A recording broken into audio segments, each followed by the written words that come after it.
Shalom, selamat pagi. Bertemu lagi dengan Sir Hansen di pembelajaran online matematika. Hari ini kita akan kembali melanjutkan materi statistika. Nah, kalau kemarin kita sudah belajar tentang penyajian data, baik itu dalam bentuk tabel distribusi frekuensi ataupun grafik. Ya, jadi penyajiannya ini untuk data berkelompok karena memang pokok bahasan untuk statistika di SMA adalah mengenai data berkelompok. Nah, kita akan melanjutkan mengenai pemusatan dan penyebaran data. Nanti kita akan bahas satu persatu. Kita akan mulai dengan pemusatan data dahulu. Ya, nanti kita akan membahas tentang min, median, dan modus. Kita mulai dengan min dulu atau nilai rata atau nilai rata-rata. Nah, ada dua metode yang umum dilakukan. Yang pertama itu adalah dengan metode titik tengah. Ya, ini adalah data kita sama seperti yang kemarin. Nah, kemudian untuk mendapatkan nilai rata-rata, maka kita akan menambahkan dua buah kolom, yaitu yang pertama adalah nilai tengah XI dan kemudian hasil perkalian antara nilai tengah dengan frekuensi. Untuk mencari nilai tengah kemarin sudah saya ajarkan, yaitu batas bawah tambah batas atas bagi 2, ya. Nah, ini nilai tengahnya untuk kelas pertama adalah 57. Kemudian hasil perkalian antara nilai tengah dengan frekuensi itu adalah 114. Demikian seterusnya Anda lakukan sampai seluruh kelas ini Anda dapatkan nilai tengah dan perkalian nilai tengah dengan frekuensinya. Kemudian Anda jumlahkan. Nah, ini ada simbol sigma di sini ya. Nah, jumlah dari perkalian frekuensi dengan nilai tengah itu disimbolkan dengan sigma FIXI. Nah, nilai rata-rata itu adalah jumlah dari hasil perkalian nilai tengah dengan frekuensi dibagi dengan jumlah frekuensi. Ya, jadi ini mungkin agak serem nih ngelihat formulanya ya, sigma FIXI bagi sigma FI. Tapi ini sebenarnya itu adalah representasi dari jumlah ini dibagi dengan jumlah ini. Gitu ya. Jadi kalau misalnya Anda belajar statistika, Anda ngapalin rumusnya ya pusing. Kenapa bentuknya aneh-aneh seperti ini? Tapi kalau Anda tahu, Anda paham maknanya, nah sebenarnya statistika itu bermain di tabel. Ya, jadi kalau Anda paham bagaimana cara membuat kolom yang diperlukan, cara mengalihkan dan cara menjumlahkan, Anda pasti akan dapat menguasai statistika dengan mudah. Ya. Nah, ini adalah metode atau cara titik tengah.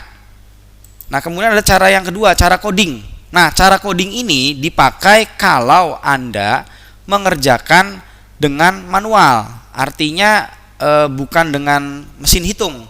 Ya, jadi dengan hitungan manual tanpa kalkulator, ya ataupun dengan kalkulator juga bisa. Nah, ini bisa memudahkan Anda. Ya, karena apa? Karena nanti kita lihat di sini.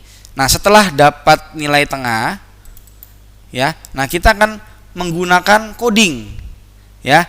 Nah, coding ini adalah begini caranya. Kita ambil dulu suatu kelas dengan nilai frekuensi yang terbesar. Nah, kemudian kita buat di sini codingnya 0, ya. Kemudian kalau kita tentukan coding untuk kelas di atasnya itu adalah -1, -2. Jadi kalau ada kelas di atas lagi -3, -4 dan seterusnya.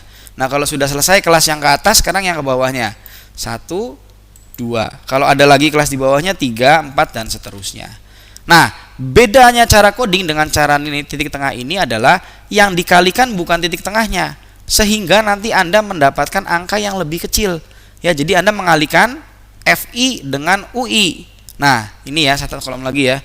Tuh, dapat angkanya lebih kecil. Ya. Dan kemudian nilai tengah untuk frekuensi yang terbesar itu nanti akan diambil menjadi rataan sementara. Ya, atau nilai rata-rata sementara. Artinya, nilai rata-rata nanti tidak jauh dari 67. Ya, secara logika ini adalah begini. Datanya itu paling banyak di angka di kelas 65 sampai 69 ya, nilai tengahnya ya kira 67. Ya berarti kira-kira rata-ratanya harusnya sih tidak jauh dari sini. Ya, logikanya seperti itu karena datanya mengumpul di sini. Itu yang disebut dengan istilah ukuran pemusatan data. Ya, makanya kalau nilai rata-rata itu adalah salah satu komponen dari ukuran pemusatan data. Ya, oke, balik lagi. Nah, kemudian seperti biasa kita jumlahkan frekuensinya. Ya, itu simbolnya sigma FI. Nah, kemudian kita jumlahkan hasil perkalian frekuensi dengan codingnya. Ya, jadi 30. Ya, oke. Nah, untuk mencari nilai rata-rata itu adalah rataan sementara ditambah dengan sesuatu. Nah, sesuatunya itu adalah jumlah perkalian frekuensi dengan coding dibagi dengan jumlah frekuensi dikalikan dengan panjang kelas. Ya, C di sini ya. C itu adalah panjang kelas ya. Jadi tadi rataan sementaranya adalah 67, kemudian jumlah perkalian antara coding dengan frekuensi itu adalah 30, kemudian jumlah frekuensinya 50 dikali dengan 5 panjang kelas, hasilnya adalah 70, sama ya. Nah, kalau Anda lihat hasil memang metode coding ini agak berputar ya, tapi ini akan jauh lebih gampang kalau Anda mengerjakan dengan tangan ya, artinya dengan manual. Kalau ada mesin hitung yang ngapain pakai ini gitu loh ya, pakai titik tengah selesai. Contoh Anda menggunakan Microsoft Excel, ngapain pakai coding, langsung aja pakai titik tengah ya. Tapi kalau Anda dengan kondisi tertentu tidak bisa menggunakan Excel atau alat hitung yang canggih, ya sudah, Anda pakai coding saja, itu jauh lebih gampang ya. Jadi tidak wajib menggunakan coding dan tidak wajib juga menggunakan nilai tengah ya. Yang penting Anda bisa mencari nilai rata-rata dari data tersebut. Oke, lanjut kita masuk ke median sekarang, nilai tengah ya. Nah, ini datanya yang tadi. Nah, kalau misalnya median ini juga termasuk ukuran pemusatan data, tapi juga median juga bisa termasuk ukuran letak data ya. Jadi ini tengah-tengahnya data itu berapa. Nah, karena ini bicara mengenai posisi, maka nanti kita akan menambahkan satu kolom frekuensi kumulatif. Ini FK-nya ini adalah frekuensi kumulatif kurang dari ya. Jadi yang seperti kemarin sudah saya bahas, Anda sudah bisa cara mendapatkannya 2. Nah, kemudian 2 ini artinya adalah data pertama sampai dengan data kedua ya. Nah, kemudian Anda jumlahkan 2 dengan 4 menjadi 6. Nah, ini adalah data ketiga sampai data ke-6. Kenapa seperti itu? Karena data pertama sampai data keduanya itu adalah ini 55 sampai 59 ya. Nah, ini berarti data ketiga sampai data ke-6 ya. Jumlahnya ada 4 ya, 6 kurangi 2 4. Cocok ya. Nah, kemudian begitu seterusnya ya. Oke. Nah, ini kalau 70 sampai 74 berarti data ke 25 setelah 24 ya sampai ke 28. Nah, kemudian ya, ini kita jumlahkan juga nilainya. Nah, ini ada istilah lain dari jumlah frekuensi yaitu N ya, simbolnya ya. Nah, ini statistika penuh dengan simbol, tapi Anda jangan terikat dengan simbolnya ya, karena mungkin beda tempat beda simbol nih ya. Tapi kalau Anda paham maknanya, sekali lagi statistika itu bukan sesuatu yang sulit. Oke, nah kita cari dulu posisi kelas median. Median itu nilai tengah data, berarti datanya kita bagi 2 ya. Simbolnya XME ya. XME ya, jadi posisi kelas median itu adalah setengah kali jumlah data 25. Nah, di sini nih ternyata nih ya, data ke 25 sampai 28 dimintanya data ke 25, berarti yang ini 70 sampai 74 ini disebut kelas median. Ingat ya, bukan mediannya, kelasnya ya, karena data berkelompok tidak menunjuk ke satu nilai eksak tapi berupa suatu interval. Nah, mediannya berapa? Mediannya adalah ini ya, ada TBKM, ada segala macam ya. Ini adalah cara bacanya gini, tepi bawah kelas median ya. Jadi beda dengan min tadi ya. Kalau median menggunakan tepi, bukan nilai tengah ya. Tepi bawah kelas median ya, ini ada artinya ya. TBKM itu adalah tepi bawah kelas median ditambah sesuatu. Sesuatunya itu adalah posisi kelas median setengah N dikurangi FKS. FKS itu apa? FKS itu adalah frekuensi kumulatif sebelum kelas median. Kalau kelas mediannya di sini ya, di 70 sampai 74, maka frekuensi kumulatif sebelum kelas median itu adalah, nah ini ya, frekuensi kelas median 28. Frekuensi kumulatif sebelum kelas median berarti adalah 24 ya. Perhatikan baik-baik di sini ya. Jadi FKS itu adalah frekuensi kumulatif sebelum kelas median. Nah, kemudian FKM itu adalah frekuensi kelas median. Nah, ini yang 14. Ya, kelas mediannya ini, frekuensinya ini ya, 14. Nah, berarti kalau begitu tepi bawah kelas median tidak lain dan tidak bukan adalah 70 dikurangi setengah atau 69,5. Ditambah ya tadi posisi kelas median setengah N itu 25 dikurangi frekuensi kumulatif sebelum kelas median 24 dibagi dengan frekuensi kelas median yang 14 ya.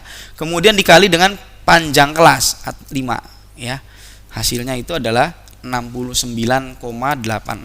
Ya, ini adalah mediannya 69,86 ya. Oke. Begitu ya cara menghitung median atau nilai tengah. ya. Jadi untuk menghitung nilai tengah atau median dibutuhkan frekuensi kumulatif kurang dari. Oke, kemudian modus. Ya, modus bukan modus seperti ini ya, modus seperti bahasa-bahasa gaul. Ya, modus dalam statistika itu artinya nilai terbanyak ya, atau nilai yang paling sering muncul. Nah, dari data yang sama seperti tadi, kalau ini data tunggal, kita bisa point bahwa nilai paling banyak itu ya 65 sampai 69. Ya. Nah, tapi awas, ini kelas bukan nilai. Ya, kelasnya itu adalah 65 sampai 69. Nilainya berapa? Nilai eksaknya ya nanti ada perhitungannya. Ya. Jadi ini adalah kelas modus ya, bukan nilai modus. Ya, yaitu dengan frekuensi terbanyak. Ya. Nah, modusnya sendiri adalah tepi bawah kelas modus ditambah sesuatu. Ada D1 sama D2 di sini. Nah, D1 itu adalah selisih frekuensi kelas modus dengan frekuensi kelas sebelumnya. Nah, kelas modus frekuensinya 18. Ya, maka kalau D1 itu adalah 18 kurangi 4, yaitu 14. Nah, D2 itu adalah selisih frekuensi kelas modus dengan frekuensi kelas sesudahnya. Berarti D2 itu adalah 18 kurangi 14. Ya, 4. Nah, kemudian Anda hitung menggunakan rumus ini, tepi bawah kelas modus ditambah D1 dibagi D1 tambah D2 dikali C, ya. Didapatkan, nah ini karena 65 berarti tepi bawahnya adalah 64,5 dikurangi setengah aja ya, dikali 14 bagi 18 kali 5. Ya. Jadi hasilnya adalah 68,39. Ya, itu adalah modusnya. Ya. Gampang ya? Nah, karena memang kalau modus paling gampang sebenarnya. Ya, di data tunggal pun paling gampang, cari nilai dengan frekuensi tertinggi, itulah modusnya. Nah, ini ada yang namanya letak data, karena tadi Sir bilang yang namanya median selain bisa disebutkan pemusatan data, bisa disebut juga letak data. Nah, selain median sebenarnya ada beberapa lagi nih untuk letak data, yaitu kuartil, desil, dan persentil. Ya. Nah, kita lihat yang kuartil. Nah, kalau tadi median itu nilai tengah data, artinya data dibagi 2. Nah, kalau kuartil itu adalah datanya dibagi 4. Ya. Nah, kalau datanya dibagi 4, berarti nanti ada pembatasnya ada 3. Ya, jadi nih kayak jari Anda nih ya. Data dibagi 4 ya, bagian paling sini ya, kemudian yang sebelah sini ya, 3 ya. Ada 4 data, sorry. Nah, ada 3 batas. Nah, batasnya itu adalah kuartil 1, kuartil 2, dan kuartil 3. Makanya QI simbolnya. Yang ada Q1, Q2, Q3. Q4 nggak ada ya. Jadi kuartil 1, kuartil 2, kuartil 3. Ya, seperti ini. Kita tambahkan frekuensi kumulatif karena kita akan mencari posisi data. Ya, seperti tadi ya.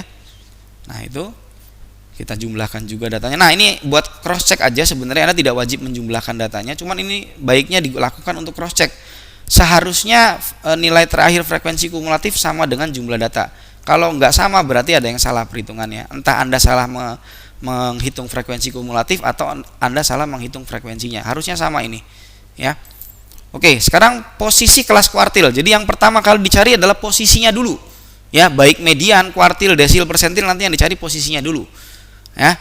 Nah, posisi kelas kuartil karena ada 3 data, ini saya simbolkan XQI aja nih. XQI sama dengan I dibagi 4 kali N. Nah, ini dibagi 4 karena ada dibagi menjadi 4 datanya. Makanya per 4. Nah, Q1 ya ini ya. Berarti 1/4 1/4 kali 50 12,5. Q2 2/4 kali 50 25. Q3 itu adalah 3/4 kali 50 ya. Q1 ininya 1, Q2 ininya 2, Q3 ininya 3. Nah, 12,5 ini bukan artinya data ke-12,5 ya. Cara membacanya adalah data setelah data ke-12. Ya, jadi nggak ada data yang koma. Ini kan posisi nih. Berarti kalau 12,5 artinya data setelah data ke-12. Ada di mana? Ya berarti ada di 7 sampai 24. Nih. Makanya ini kelas Q1-nya ada di 65 sampai 69. Q2 data ke-25. Nah, 70 sampai 74. Q3 3/4 kali 50, data setelah data ke-37. Nah, di sini dia tempatnya. Ya. Nah, kalau Anda perhatikan Q2 itu sama dengan median. Ya, posisinya di ke-25. Ya, kenapa? Coba lihat. Q2 adalah 2/4, 1/2 toh. Sama kan? Ya, jadi kalau Q2 itu sama dengan median. Ya, jadi sama aja, ya. Nah, Q1 disebut dengan nanti kuartil bawah, Q2 disebut kuartil tengah, Q3 disebut kuartil atas. Nah, untuk mencari kuartil rumusnya sama dengan mencari median. Yang beda adalah nih, posisinya saja. Ya, kalau posisinya median pasti itu setengah N, tapi kalau posisinya kuartil I/4, tergantung kuartil berapa, ya. Oke. Nah, TBKQ ini adalah tepi bawah kelas kuartil, kemudian FKS-nya berubah jadi frekuensi kumulatif sebelum kelas kuartil. Kalau tadi kan median ya nyebutnya ya, ini kuartil sekarang ya. Nah, kalau FKQ adalah frekuensi kelas kuartil. Kalau dilihat bentuknya sama persis, ya. Nah, ini kuartil bawah itu adalah frekuensi kumulatif sebelum, ini frekuensinya kelas kuartil bawah, kemudian ini kelas kuartilnya kita hitung, berarti TB-nya adalah 64,5. Ya. Kemudian posisi kuartilnya di 12,5 dikurangi FKS 6, ya, frekuensi kumulatif sebelum kelas kuartil dibagi dengan frekuensi kelas kuartil 18. Nah, ketemunya Q1 atau kuartil bawah 66,31. Ya, demikian juga untuk kuartil tengah, itu kelasnya, frekuensi kumulatif sebelum kelas kuartil dan frekuensi kelas kuartilnya ini ya. Nah, seperti ini dapat 69,86, kemudian kuartil atas yaitu seperti itu ya, 78,46. Ya, jadi itu adalah kuartil, data dibagi 4. Nah, kemudian ada lagi desil. Desil itu datanya dibagi 10. Ya, jadi I-nya ini 1 sampai 9. Ya. Sama seperti tadi, cari frekuensi kumulatifnya. Ya, kemudian cross check dengan jumlahnya. Kemudian kita cari posisinya. Ini saya misalkan desil 2, kemudian desil 5 sama desil 8. Nah, kalau desil 5 sama dengan median ya, 5/10 soalnya ya. Oke, kemudian kita cari desilnya. Ini simbolnya aja yang beda. Ingat ya tuh, makanya kalau Anda hafalkan ini ya pusing. Tapi kalau Anda pahami ya ini sama sebenarnya. Cuma beda simbol aja. Median, kuartil, desil sami mawon. Nanti juga persentil sama pasti ya. Jadi tepi bawah ditambah sesuatu. Jadi posisi dikurangi frekuensi kumulatif sebelum kelas desil dibagi dengan frekuensi kelas desil. Awas, jangan lupa ini sering ketinggalan nih, dikali dengan panjang kelas ya. Nah, seperti itu. Desil 2 adalah ini data-datanya, dihitung menggunakan rumus ketemulah 65,61. Kemudian desil 5, nah itu posisinya dihitung menjadi 69,86. Ya, desil 8, nah itu data-datanya dihitung 79,5. Ya. Oke, itu adalah mengenai desil. Kemudian persentil. Nah, ini awas salah nih. Ya, persentil 1 sampai 99. Ya, ini salah ketik nih. Ya, harusnya 1 sampai 99. Oke. Itu datanya seperti ini. Data ke-1 dan seterusnya. Jumlahkan. Nah, kemudian juga cari posisinya. Kalau posisinya berarti I/100 ya ini ya. Kalau desil tadi I/10, kuartil I/4. Kalau misalnya median setengah. Ya, kita misalkan persentil 30, persentil 50 sama persentil 90 ya. Kemudian untuk ngitung persentilnya sama tuh ya, bentuk rumusnya mirip. Ya, itu adalah data-datanya. Persentil 30 itu kelasnya, frekuensi kumulatif sebelum dan frekuensinya. Kemudian ini yang persentil 50. Ya, kemudian satu lagi adalah persentil 90. Ya, kira-kira seperti itulah cara memperhitungkannya. Ya. Jadi tidak terlalu sulit kan? Ya, tidak terlalu sulit kalau Anda paham ini arti rumusnya. Kalau tapi Anda hafalkan ya pusing 7 keliling karena banyak rumusnya. Oke, kita masuk ke penyebaran data, yaitu simpangan rata-rata, ragam, dan simpangan baku. Ya, oke, kita masuk ke simpangan rata-rata dulu. Nah, untuk simpangan rata-rata, ya, pertama-tama kita cari nilai rata-ratanya dulu, ya. Jadi seberapa besar data itu menyimpang dari rata-ratanya, itu adalah kira-kira arti dari simpangan rata-rata, ya. Jadi kita cari dulu. Ya, sama seperti tadi cara mencari cara mencari rata-rata. Ini saya menggunakan metode titik tengah ya, karena ini saya ngitungnya menggunakan Microsoft Excel jadi lebih gampang ya. Dari rata-rata 70 seperti yang kita hitung tadi. Nah, kemudian kita tambahkan satu kolom lagi, yaitu nilai mutlak dari nilai tengah data dikurangi dengan nilai rata-ratanya. Ya, jadi kalau 57 kurangi 70 itu kan harusnya minus 13 ya. Ini karena nilai mutlaknya jadi 13. Dan seterusnya untuk semua data. Setelah itu kita jumlahkan. Kita kalikan dengan frekuensi. Ya maaf, ya kita kalikan dengan, kita buat satu kolom lagi, hasil kali frekuensi ya dengan ini. Ya, yang tadi ya, XI dikurangi X bar. Ini harusnya ini ada X barnya nih ya. Ini enggak terlihat nih. X rata-rata ini. Jadi nilai tengah data dikurangi nilai rata-rata. Ya, ini yang 70 ini. Ini garisnya harusnya muncul nih, ini enggak muncul nih. Ya. Oke, berarti 13 kali 2 ya, 26. Kemudian 8 kali 4 32 dan seterusnya. Setelah itu kita jumlahkan. Ya. Dapatlah ya inilah simbolnya mengerikan ya, sigma Fi dikali sesuatu. Ya, tapi ini sebenarnya gampang aja, jumlahin aja yang kolom ini, itu artinya tuh. Ya. Nah, SR itu adalah jumlah ini. Ya, jumlah tadi frekuensi dikalikan dengan nilai mutlak dari nilai tengah dikurangi nilai rata. Nah, ini garisnya muncul tuh. Ya. Dibagi dengan jumlah frekuensi ya, atau N. Ya, jadi ini dibagi N. 224 bagi 50, 4,48. Itulah simpangan rata-ratanya. Ya. Oke. Kita lanjut. Kemudian varians ya, atau ragam atau standar deviasi atau simpangan baku. Ya. Seperti apa? Oke, nah ini ada dua metode nih. Metode yang pertama dulu aja ya, cara titik tengah ya, cara manual biasa. Nah, kita tambahkan ya. Jadi kolomnya sama seperti mencari simpangan rata-rata ya. Ya, tadi kan sampai simpangan rata-rata sampai Fi dikali ini. Ya, itu nilainya. Kemudian yang ini kita jumlahkan dulu. Ya. Kita dapatkan data untuk mencari simpangan rata-rata.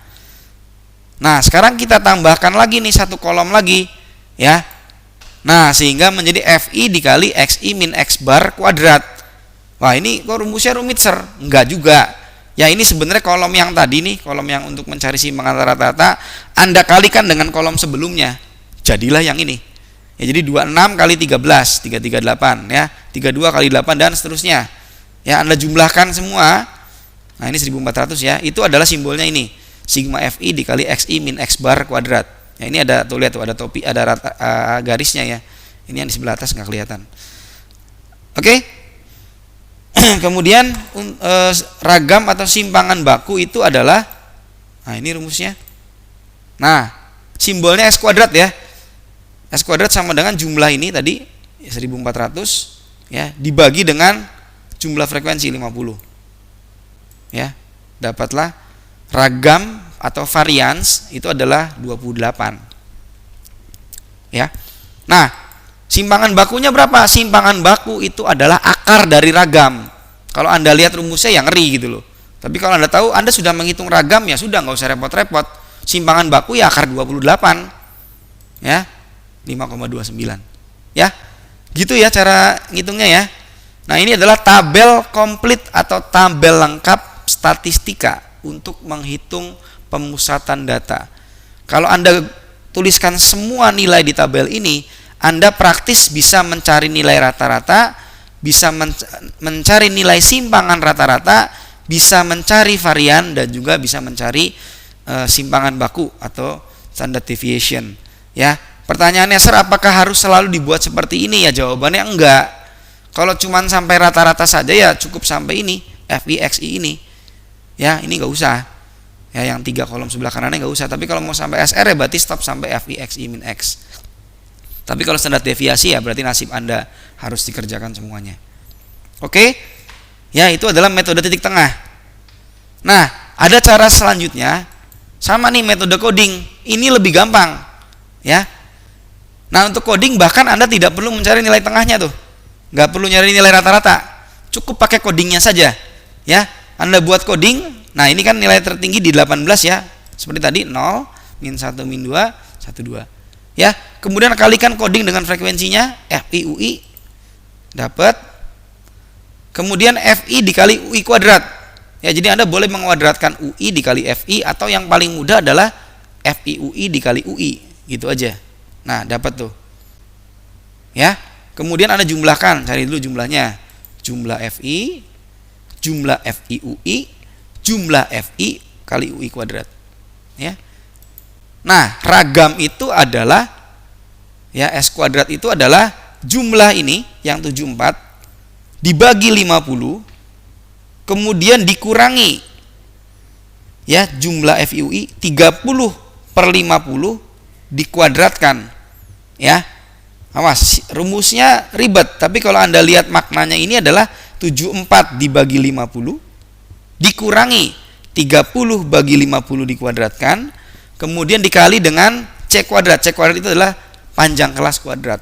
Nah, ini angka-angkanya. Ya, 70 bagi 50 dikurangi 30 per 50 kuadrat dikali 5 kuadrat. Anda hitung sedikit, hasilnya 28. Ya, lebih simpel, lebih singkat dibandingkan dengan metode titik tengah. Ya. Nah, untuk simpangan baku Anda akarkan saja. Ya, seperti ini. Ya, didapat nilainya 5,29. Sama, ya, sama percis. Ya, cuman untuk yang coding ini lebih mudah. Ya. Oke, mungkin cukup sekian, ya. Nanti tugasnya bukan yang ini. Anda tugasnya nanti akan saya kasih di Google Classroom. Ya, jadi silakan dikerjakan, silakan dipelajari lagi nanti videonya kalau Anda masih belum mengerti. Ya, jadi tugasnya dikumpulkan untuk hari ini deh. Ya, dikumpulkan hari ini jam 3 aja. Ya, biar Anda bisa lebih tenang nanti, jangan terlalu banyak mengerjakan di rumah. Oke, mungkin itu saja yang bisa saya sampaikan pada pertemuan kali ini. Jadi materi statistika sudah selesai. Terima kasih. Sampai ketemu lagi di pembelajaran berikutnya. Yuk, bye.